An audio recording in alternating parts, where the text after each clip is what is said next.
projet s'aventurier dans votre classe n'est rien d'autre qu'une invitation.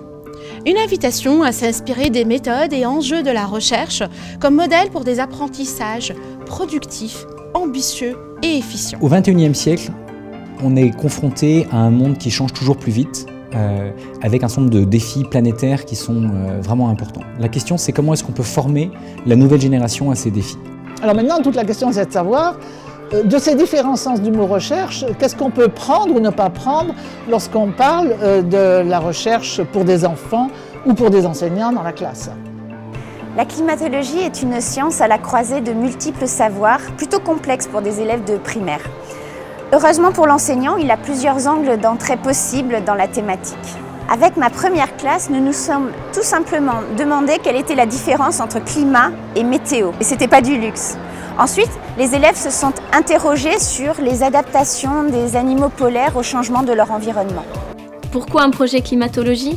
Parce que le thème du climat et des régions polaires est souvent mal connu des élèves et parce qu'il existe une multitude d'entrées comme celle des animaux polaires qui permettent d'étudier les problématiques de ces régions. Développement de l'autonomie des élèves, acquisition d'une culture scientifique, coopération avec les pairs, capacité d'écoute et argumentation.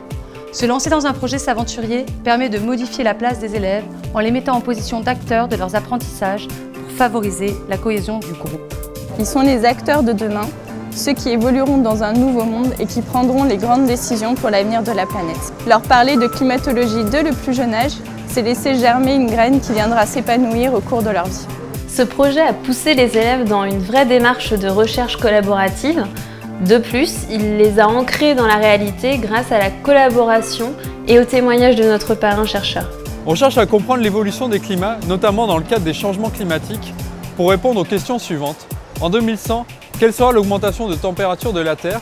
Quelle quantité de glace aura fondu par exemple? Ainsi, au fil de ces 8 semaines, nous verrons qu'en synergie avec un projet s'aventurier, le numérique va permettre d'enseigner et d'apprendre avec et par le numérique, dans une dynamique de projet concret et fertile.